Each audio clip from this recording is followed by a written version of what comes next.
The massive starship Times, stellar crown Times, sat in the docking bay like a wounded giant. Its golden hull stretched for nearly a mile, covered in strange symbols that glowed with soft blue light. This was the pride of the Zephyrian Empire, the personal ship of Empress Vexandra herself. But today, something was very wrong. Deep inside the ship, warning lights flashed red. Alarms rang through the corridors. The exotic matter drive that powered this incredible vessel was dying, and nobody could figure out why. Empress Vexandra stood in the engine room, her 7-foot frame wrapped in ceremonial battle armor that sparkled like starlight. Her 4 eyes glowed with anger as she watched her best engineers work. 28 of them had been trying to fix the problem for 3 whole days. These were not ordinary mechanics. They were the smartest beings in the galaxy, each one a master of their craft. The first engineer was a crystalline from the Andromeda sector. His body was made of living diamond, and his mind could process 1,000,000 calculations per second. He had built engines for 100 different worlds, but today, he just shook his crystal head and stepped back from the massive drive core. "I cannot find the source of the failure, Your Majesty," he said in a voice like breaking glass. "The quantum matrices appear stable, but the containment field keeps fluctuating." The Empress's eyes flashed brighter. "Then figure it out. I did not bring you here to tell me what you cannot do." Next came a floating brain from the thought worlds. The huge brain floated in a tank of pink fluid, connected to the ship's computers by dozens of cables. Thoughts moved through its gray matter like lightning, but even this incredible mind found no answers. "The mathematics are perfect," the brain said through its speakers. "Every equation balances. Every formula is correct. Yet something is wrong that I cannot see." One by one, the other engineers tried their best. There was a gas being who could slip into any small space, a robot person whose fingers could work at the molecular level, and even a time walker who could see problems before they happened. But none of them could fix the drive. The exotic matter containment field kept getting worse. The readings showed dangerous energy levels building up inside the core. If it failed completely, the explosion would destroy not just the Times stellar crown asterisk, but half of Crossroads Hub Station as well. Station Administrator Korlak, a nervous little green creature with too many eyes, wrung his hands as he approached the Empress. Sweat dripped from his scaly skin. "Your Majesty," he said in a squeaky voice, "perhaps we should consider evacuation. If the drive fails." "Silence." The Empress's roar shook the metal walls. "I will not abandon my flagship because of some simple mechanical problem. Find me someone who can fix this, or I will start executing engineers one by one until someone succeeds." The alien engineers looked at each other with fear. They had tried everything they knew: advanced computer models, quantum field manipulators, exotic particle scanners. Nothing worked. The drive kept getting more unstable by the hour. Outside in the station corridor, Mike Chen pushed his cleaning cart past the security barriers. He was just a human, 35 years old, wearing dirty blue coveralls with "maintenance" printed on the back. His brown hair was messy, and his hands were stained with grease from fixing broken air filters all morning. Mike worked double shifts on Crossroads Hub, cleaning floors and fixing whatever broke down. He sent most of his pay back to Earth, where his ex-wife was raising their 2 kids. The divorce had been hard, but Mike did his best to take care of his family from thousands of light years away. As he mopped the floor near the Times stellar crown asterisk, he could hear the shouting from inside the ship. Through the open airlock, he saw the crowd of fancy alien engineers standing around, looking confused. He had seen this kind of thing before. Smart people sometimes made problems harder than they needed to be. Mike's pocket communicator buzzed. It was a message from his daughter Sarah on Earth. "Dad, I won the science fair with my volcano project. Mom said to tell you thanks for helping with the baking soda trick."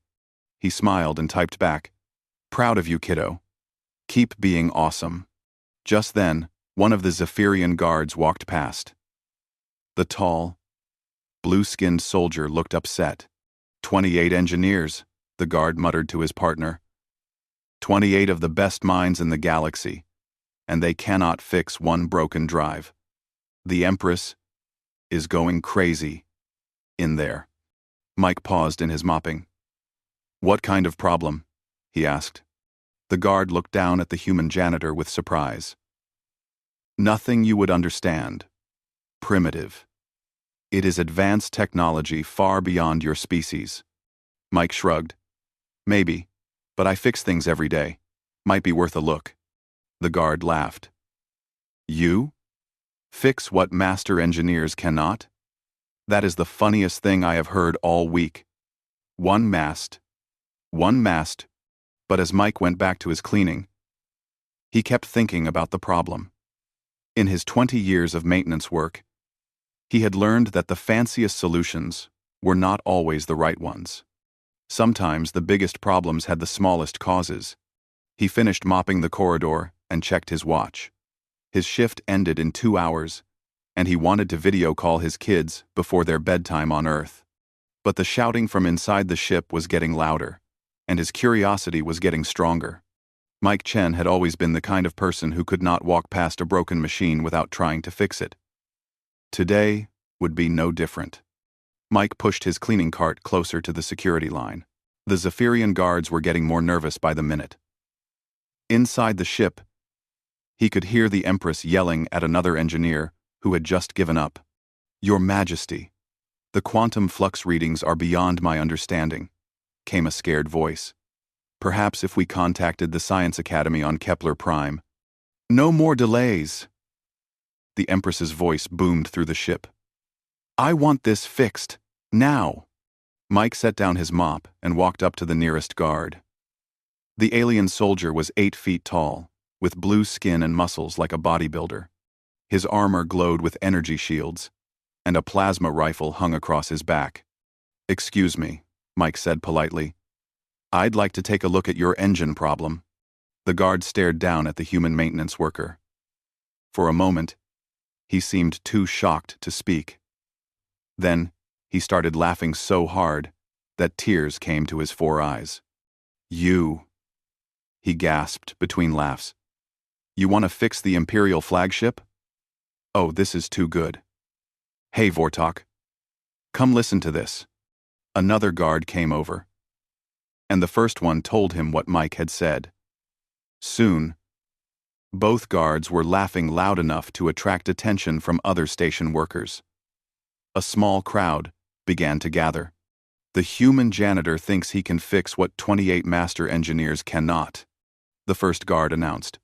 Should we tell him about quantum mechanics or exotic matter containment? I bet he doesn't even know what a plasma conduit is. Mike waited patiently for them to finish laughing. I know enough, he said quietly. I fix plasma conduits twice a week when they overheat in Section 7. Usually just needs new coolant and a pressure adjustment. The guards laughed even harder. Those are tiny maintenance conduits, the second guard said. This is an exotic matter drive core. It is technology your primitive species will not understand for another 1,000 years. Word of the conversation spread quickly through the docking area. Soon, a crowd of dozens had gathered. Alien merchants, station workers, even some of the fancy diplomats came to see what was so funny. That was when someone made the mistake of telling Empress Vexandra. The Empress stormed out of her ship like an angry hurricane. Her battle armor clanked with each step, and her 4 eyes glowed bright enough to hurt when you looked at them. The crowd backed away as she approached. But Mike just stood there with his mop in his hand. The Empress was huge. Even without her armor, she would have been 7 feet tall. With it, she looked like a walking tank. Her voice, when she spoke, could probably be heard 3 decks away. Which one of you insects dared to suggest that a human could succeed where the greatest minds in my empire have failed? The guards pointed at Mike, who looked very small next to the towering alien ruler. The Empress looked down at him, with all 4 eyes, studying his dirty coveralls and stained hands. You, she said, her voice full of disgust. "You think you can fix my ship?" Mike looked up at her calmly. "I don't know. Haven't seen the problem yet. But if you want me to take a look, I will." The crowd gasped. Nobody talked to the Empress like that. She ruled over 3 solar systems and commanded fleets that could destroy planets. People usually fell to their knees and begged for mercy just for looking at her wrong. But the Empress did not order Mike's execution. Instead, she leaned down until her face was close to his. "Do you know who I am, little human?" "Yes, ma'am. You're the Empress. And you've got a broken ship that needs fixing." Another gasp from the crowd. The Empress's eyes flared brighter. 28 of the galaxy's finest engineers have spent 3 days on this problem, she said slowly. Beings with intellects that dwarf your entire species. Creatures who understand technologies that were ancient when your world was still covered in ice. And you think you can do better? Mike thought about it for a moment. Maybe. Maybe not. Won't know. Until I try. The Empress straightened up to her full height. When she spoke again, her voice carried across the entire docking bay. "Very well, human. You want to prove how clever your pathetic species is? I challenge you. Fix my ship where your betters have failed, and I will reward you beyond your wildest dreams. Fail, and I will have you thrown out the nearest airlock for wasting my time." The crowd murmured with excitement. Some aliens started making bets on how long the human would last. Most gave him less than an hour before he gave up in shame. Mike nodded. "That seems fair. When do I start?" Now," the Empress roared. "Guards, escort this engineer to my engine room. Let him see what real technology looks like before he embarrasses himself." As Mike followed the guards toward the ship, he heard the crowd talking behind him. "Poor human doesn't know what he's getting into. This is going to be entertaining. I give him 10 minutes before he runs away crying." Mike ignored them. He was thinking about his daughter's volcano, and how the simplest solution, baking soda and vinegar, had won the science fair. Sometimes, the old ways were the best ways. He checked his watch. If he worked fast, he might still have time to call his kids before their bedtime. But first, he had a job to do. The Empress followed behind him, her armor clanking with each step. "I hope you are prepared to be humiliated, human," she said. "My engineers will enjoy watching you fail." Mike just smiled and kept walking toward the engine room. The engine room of the Times, Stellar Crown Times, was like nothing Mike had ever seen. The space was as big as a football stadium, filled with machines that hummed and glowed with strange energy. Holographic displays floated in the air, showing numbers and charts that changed faster than human eyes could follow. In the center of it all was the exotic matter drive core. It looked like a giant crystal ball surrounded by metal rings that spun in impossible directions. Energy danced inside it like captured lightning, but the light flickered in ways that made Mike's stomach feel funny. The 28 alien engineers stood around the core looking defeated. They had tools and scanners that cost more than most planets, but their faces showed nothing but confusion and frustration. "Behold, human," the Empress announced. "The heart of imperial technology. Do you still think your primitive mind can understand such complexity?" Quote, "Thank you for watching. The sea." Unquote. Mike looked around the room slowly. All the aliens were watching him, waiting for him to be amazed or scared. Instead, he walked over to his cleaning cart and pulled out a small flashlight and his basic tool kit. "Mind if I crawl around a bit?" he asked. "I think better when I can see what I'm working with." The crystalline engineer made a sound like breaking glass. "See? He wants to use a primitive light source. The quantum scanners show us everything down to the molecular level." "Let him look," the Empress said with amusement. "I want to watch him. Realize how hopeless this is." Mike got down on his hands and knees and started crawling under the machinery. The other engineers stepped back, as if his simple approach might be contagious. He ignored the fancy holographic displays and instead followed the actual pipes and cables with his eyes and hands. "What are you doing?" asked the floating brain. "The diagnostic computers have already mapped every system component. Reading lime. Wine. Wine. Wine. Just getting a feel for things," Mike called back from under a coolant line. "Computers are great, but sometimes you need to see how things actually work." For 20 minutes, Mike crawled through the engine room like he was exploring a cave. He traced power lines from their source to their destination. He checked connections by touch. He put his ear against pipes to listen to the flow of coolant and fuel. The alien engineers watched in growing annoyance. This was not how advanced beings solved technical problems. Where were the quantum field calculations? The exotic particle analysis? The complex computer models? "This is ridiculous," said the robot person, his metal fingers clicking with impatience. "He is wasting time with primitive methods."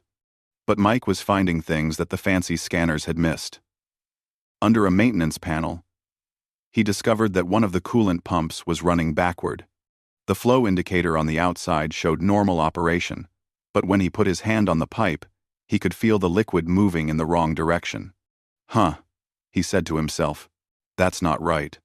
He followed the backward flow to where it connected to the main cooling system. There, hidden behind a maze of other components, he found a junction box that was warmer than it should be. The metal had expanded just a tiny bit from the heat, but it was enough to throw off the alignment of some very precise connections. Mike shined his flashlight into the junction and saw the problem. A simple rubber gasket, no bigger than his thumb, had warped from the heat. It was letting coolant leak where it shouldn't, which was causing pressure changes throughout the system. The exotic matter drive needed perfect stability to work. Every temperature had to be exact. Every pressure had to be precise. One small gasket failure was creating tiny vibrations that grew bigger and bigger until they threatened to destroy the entire containment field. "I think I found it," Mike called out from under the machinery. The Empress snorted. "Found what? The source of your confusion?" Mike crawled out, his coveralls now even dirtier than before. He held up the warped gasket for everyone to see. "This little guy is your problem. The coolant pump over there is running backward, probably has been for weeks. That heated up this junction, which warped this gasket, which is letting coolant leak into the wrong system. The pressure changes are messing with your containment field." The 28 engineers stared at the tiny piece of rubber in Mike's hand. It looked so ordinary, so simple. How could something that small be causing such a massive problem? "Impossible," said the Time Walker, whose ability to see the future had shown him nothing like this. "Our sensors would have detected any coolant leak." "It's not a big leak," Mike explained. "Maybe a few drops per hour. But it's in the wrong place. So it changes the pressure just enough to throw everything else off." The gas being flowed closer to examine the gasket. "Even if you are correct, how do we fix it? The junction is integrated into the primary cooling matrix. Replacement would require rebuilding the entire system." Mike shook his head. "Nah. Just need to flip that pump back to the right direction and put in a new gasket. I've got some rubber sealing material in my kit that should work." The crystalline engineer's body flashed with disbelief. "You want to repair an Imperial starship with maintenance supplies?" "Why not?" Mike asked. "Rubber is rubber. As long as it seals and handles the temperature, it'll work fine." The Empress had been quiet during this exchange. But now she spoke. "You claim you can fix 3 days of expert work with a piece of rubber? And about 10 minutes of rewiring to fix the pump," Mike added. "Yeah, I think so." He looked around the room at all the sophisticated equipment and advanced technology. "You guys made this way more complicated than it needed to be.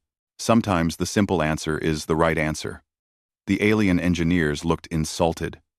They had spent days running complex calculations and building mathematical models. This human was suggesting that their problem could be solved with basic maintenance. Prove it, the Empress demanded. Show us this miraculous, simple solution. Mike nodded and picked up his tools. Give me about an hour, and I'll have you running better than new. As he walked back toward the broken pump, he heard the floating brain whisper to the robot person. If this actually works, I'm going to have to recalculate everything I know about problem solving. Mike just smiled and got to work. Mike rolled up his sleeves and got to work. The 28 alien engineers watched in fascination as he pulled simple tools from his maintenance kit. No quantum scanners, no holographic interfaces, just basic wrenches, screwdrivers, and electrical tape. First, he traced the wiring to the backward coolant pump. The control panel was covered in alien symbols that meant nothing to him.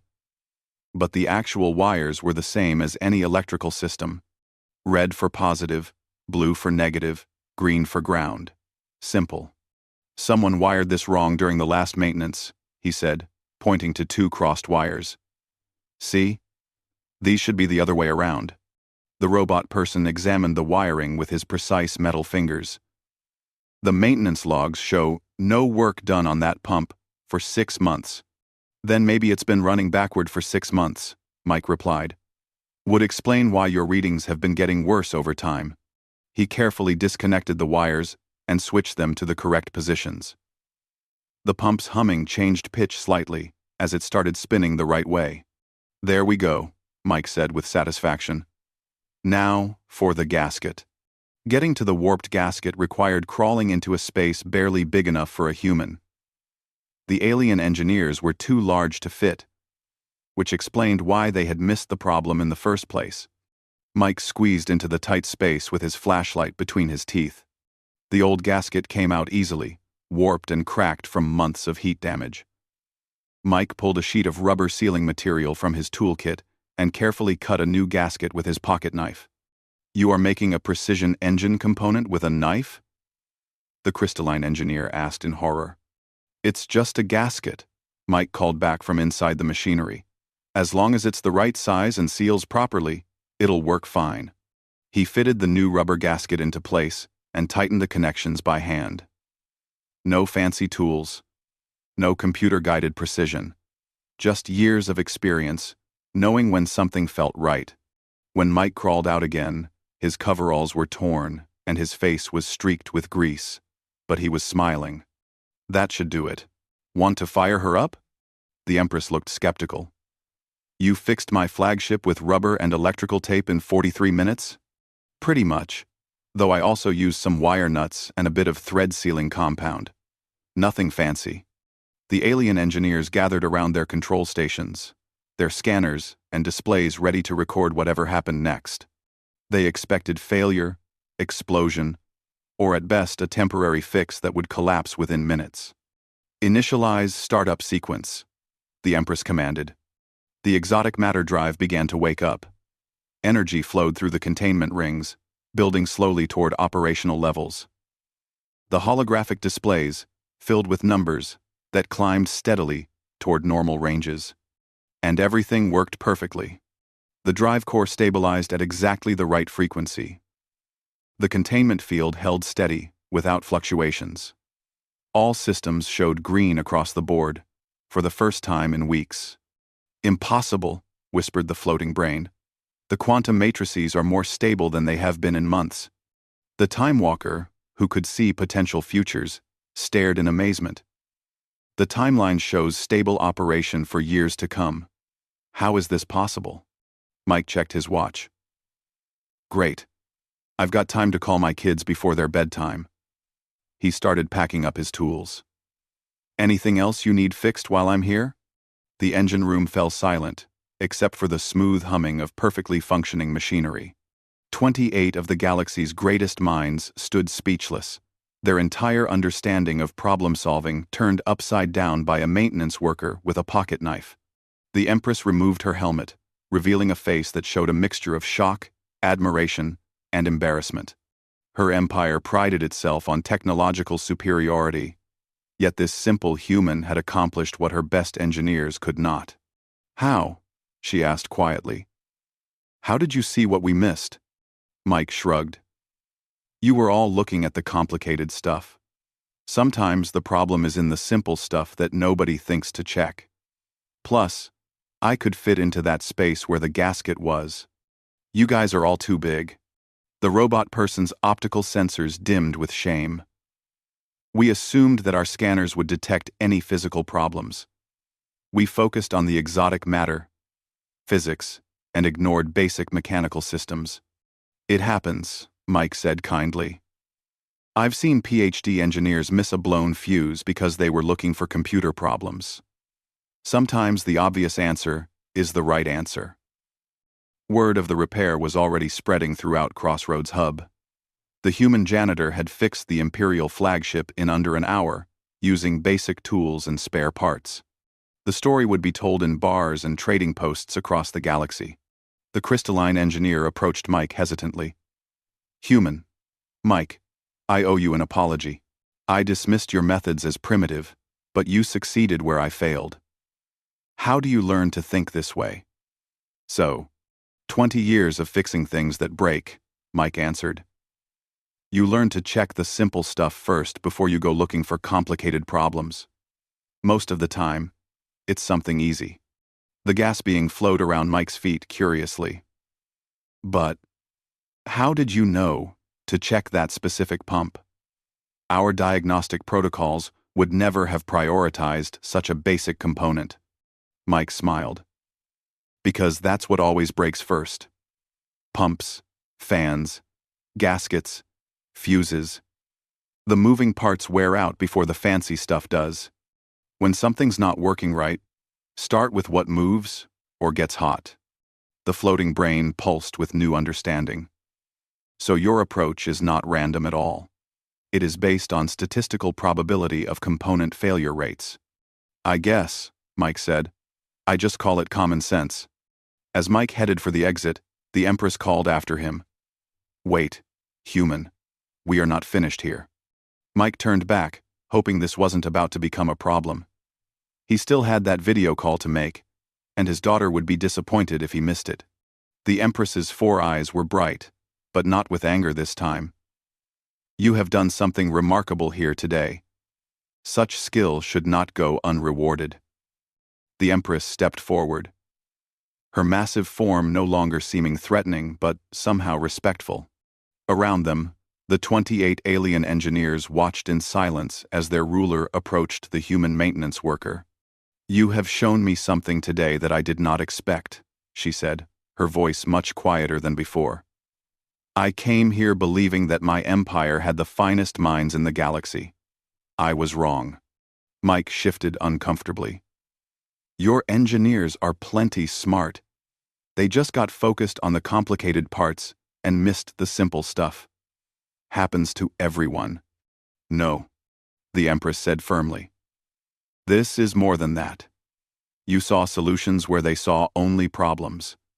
You acted where they hesitated. This is not luck or chance. This is a different way of thinking. She gestured to the smoothly running engine core. In 43 minutes, using tools worth less than my breakfast, you achieved what 3 days of advanced technology could not. Do you understand what this means? Mike checked his watch again. It means I should probably get back to work? I still have 3 more sections to clean before my shift ends. The alien engineers made sounds of amazement. Even after succeeding where they had failed, the human was thinking about mopping floors. The Empress smiled, the first genuine smile anyone had seen from her in days. I have a proposal for you, Mike Chen. Come work for me. I will make you Chief Engineering Consultant for the Imperial Fleet. Your salary would be 50 times what you earn here, plus benefits that would make you wealthy beyond imagination. Mike blinked in surprise. Wow, that's really generous. But I can't take it. What? The Empress's 4 eyes widened. You are refusing a position that billions would kill for? It's not that I don't appreciate it, Mike said quickly. It's just that I like my job here. I like fixing things for people who need help, and I can't move away from my kids on Earth. They need their dad around, even if it's just for video calls. The floating brain pulsed with confusion. But the financial opportunities, the prestige, the chance to work with the most advanced technology in the galaxy. Mike smiled. Money's nice, but it's not everything. My kids are more important than any job, no matter how fancy. The Empress stared at him for a long moment. Then, to everyone's surprise, she nodded with understanding. You remind me of something my own father once told me, she said softly.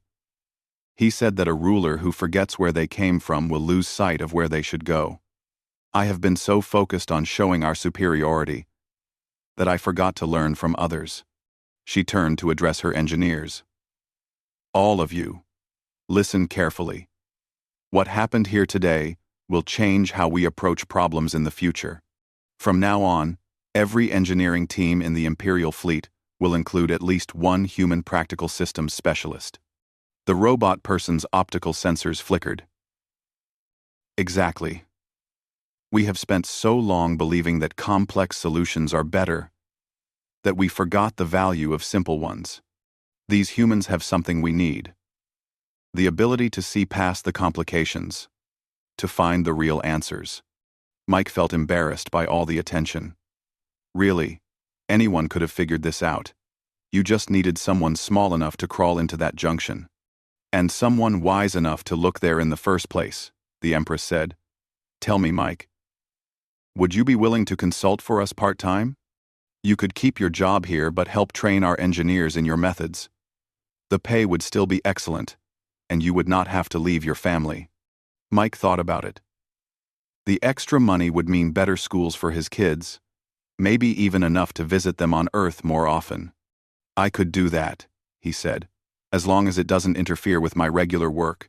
The station still needs someone to fix the air filters. The crystalline engineer stepped forward. Mike, would you teach me to think like you do? I have spent centuries studying exotic physics, but I want to learn this practical wisdom. Sure, Mike said. First lesson. When something's broken, start by checking if it's plugged in, turned on, and getting power. You'd be amazed how often that's the whole problem.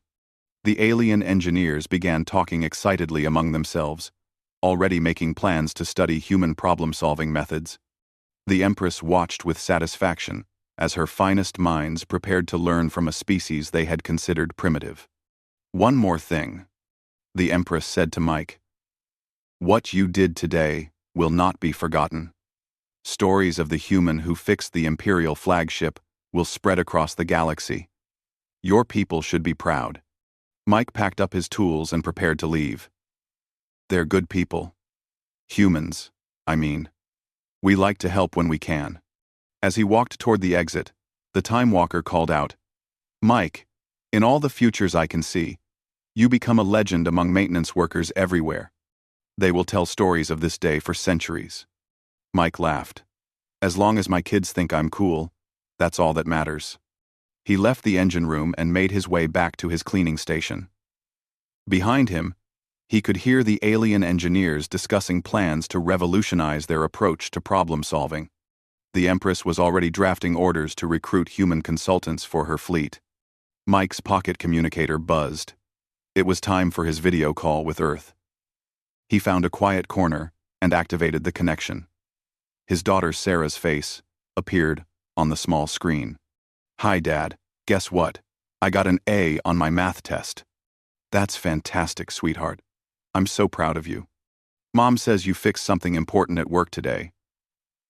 Was it like fixing our garbage disposal? Mike smiled. Something like that. Just a little bigger. His son Tommy appeared on the screen too. Dad, when are you coming home to visit? Soon, buddy. Dad just got a new part-time job, so I'll have enough money to come see you both next month. As Mike talked with his children about their school projects and friends, news of his achievement was already spreading throughout Crossroads Hub. By tomorrow, the story would reach Earth, and his ex-wife would see the news reports about her former husband becoming a galactic hero. But right now, none of that mattered. The the most important thing in Mike's universe was listening to his daughter explain her science project and hearing his son's excitement about his upcoming soccer game. Sometimes the most complicated problems had the simplest solutions. And sometimes the most advanced civilizations could learn the most important lessons from the most ordinary people. Mike finished his video call, picked up his mop, and went back to work. But now he had an additional job too, teaching the galaxy that the best way to solve a problem was usually the simplest way. And that was exactly the kind of work that made him proud to be human.